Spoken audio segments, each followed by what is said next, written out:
I now invite Jeremy Kelm, student and youth icon from Detroit, USA, a member of the Jaihind global team, to please come forward and express his thoughts. Wow, thank you so very much for the kind introduction. And I must mention what a true pleasure it is to be here with all of you.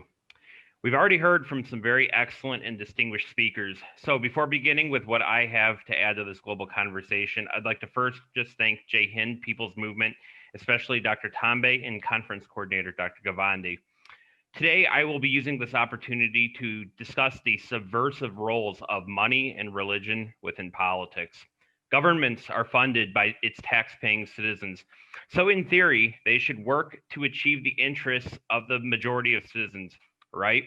However, in many countries today, the sincerest needs of a nation's constituents are often disfigured or outright ignored by well-meaning politicians who are biased by the influence of money in politics.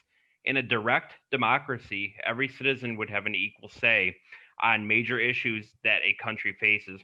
However, most governments masquerading as true democracies operate somewhere on a continuum between a democratic republic and a true plutocracy. The ramifications of money influenced politics hide in plain sight. Take any issue, for example, that you care deeply about, whether it's farming or women's rights, and for which you would like to see change. And now realize that in most democratic republics, there is little or no correlation between public support for an issue and the resultant passing of laws to address it. Conversely, we see laws passed with haste that are unpopular with the masses, but provide a clear advantage for a wealthy few. To be clear, the politicians that grovel at the behest of powerful interest groups and the wealthy are not bad people. And I dare go further to argue that mega donors and those within special interest groups are not inherently sinister either. Rather, politicians and their funding sources are only acting according to the incentives promulgated by a fundamentally corrupt political framework that is direly in need of reform. Reform will not come easy, however, because the lawmakers got to where they are in this system. So, as such, they will be biased to protect it. An overhaul of lobbying and ethics law is needed, and a consideration for public funding of elections is warranted. Transitioning now to the intermingling of religion with politics. In various countries today, we witness populist leaders that, in an appeal to marginalized voters who feel marginalized by a more diverse society, these populist leaders engage in fear mongering that is predicated on factors such as race, ethnicity, and religion. And in doing so, they're using dehumanizing language towards these minority cultural groups. These actions by our leaders pose a threat to religious pluralism and freedom.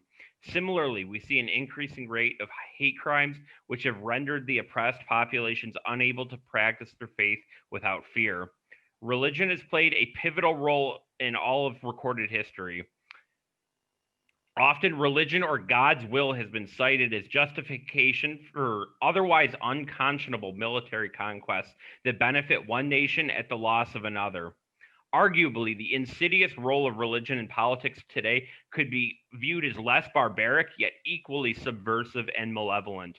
Worldwide, we see that many politicians benefit by invoking allegiance to and dominance of a particular religion to win elections. In doing this, they are perhaps only inadvertently fomenting anger and division among fellow citizens. Politics are society's only method for social discourse, which, when properly functioning, act as a pressure relief valve to preempt violence in society. Religions, on the other hand, are the organized practice of spirituality, most of which promote compassion for one another. However, the intertwining of these two, religion and politics, results in disaster that neither institution would stand for individually. Political and religious organizations function best for a society when they are not intertwined. Thank you all, and please go forward showing compassion for one another, and I'll see you in the next conference. Thank you so much, Jeremy, for joining us live and giving us your thoughts here at this conference.